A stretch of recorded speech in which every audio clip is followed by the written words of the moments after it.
Hello, welcome to Domino Theory, the podcast about U.S. politics, the media, and business, especially with an eye to Asia and America's role there. First, the lead-in.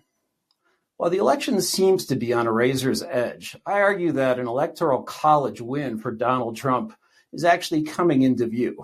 Yes, polls have the national popular vote have Vice President Kamala Harris ahead, although she is ahead by less than Hillary Clinton was in 2016. But this is an election of the 50 states, and Trump is consolidating his position in swing states. The Republican-leaning swing states that Trump must win, Arizona, Georgia, and North Carolina, he leads in the Real Clear Politics average of polls. Beyond those, he must win only either Pennsylvania, Wisconsin, or Michigan to win the presidency. Winning 2 or 3 would be great, but he only needs 1. In Pennsylvania, the last 4 major polls have Trump tied or leading by a point or 2. In Wisconsin, the most recent poll had him up a point, although most previous polls had him down a point.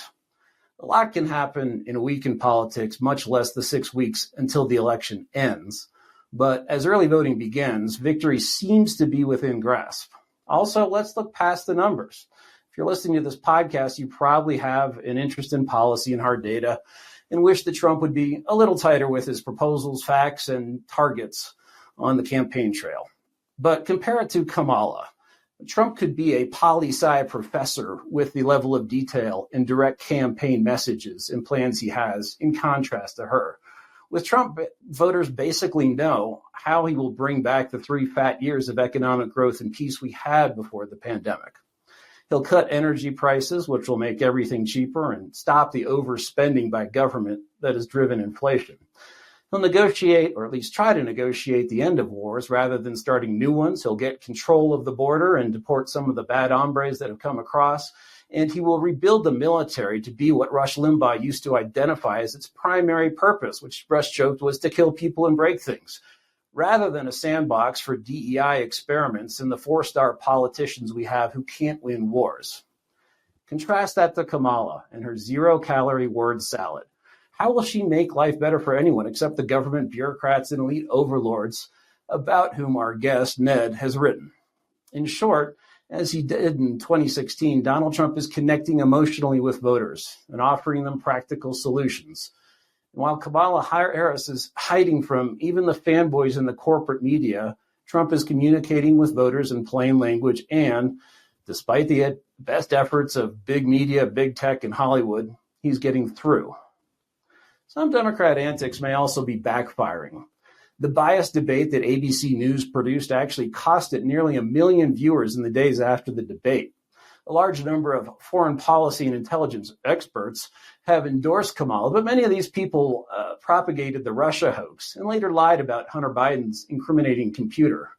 Democrats also invited Ukrainian leader Volodymyr Zelensky to tour an ammunition factory in the swing state of Pennsylvania at taxpayer expense. That seems like election interference by foreigners, especially since Zelensky criticized Trump and Vance just days after a pro-Ukrainian zealot tried to kill Trump. Did these actions win over voters upset that Biden and Harris policies have destroyed 30% of their savings and purchasing power through inflation? If I am right, and if the trend continues, Trump would get another 4 years of chief executive. Those around him this time promise that he learned much from his tumultuous first term, which included some plainly disloyal and feckless political appointees, on top of the permanent swamp critters that partially undermined his presidency and even got him impeached on a phony premise. Trump will inherit a national debt that is as big as our annual economic output, a stock market bubble and looming recession, the reckoning for which has been delayed by a Federal Reserve desperate to elect Kamala Harris. He will also find a depleted military, which falls well short of recruiting goals, wars in Ukraine and Israel, and a set of bases in the Pacific that are largely naked to Chinese attack. If elected, he'll have just over 4,000 political appointments, about half of which actually matter, to manage a mostly hostile federal workforce of 3 million people. In other words, winning the presidency isn't the end of the fight, it's just the beginning of a struggle like no other. And Trump would only have 1 term to turn the ship around. It's frankly amazing he's willing to undertake this task at all, if voters let him.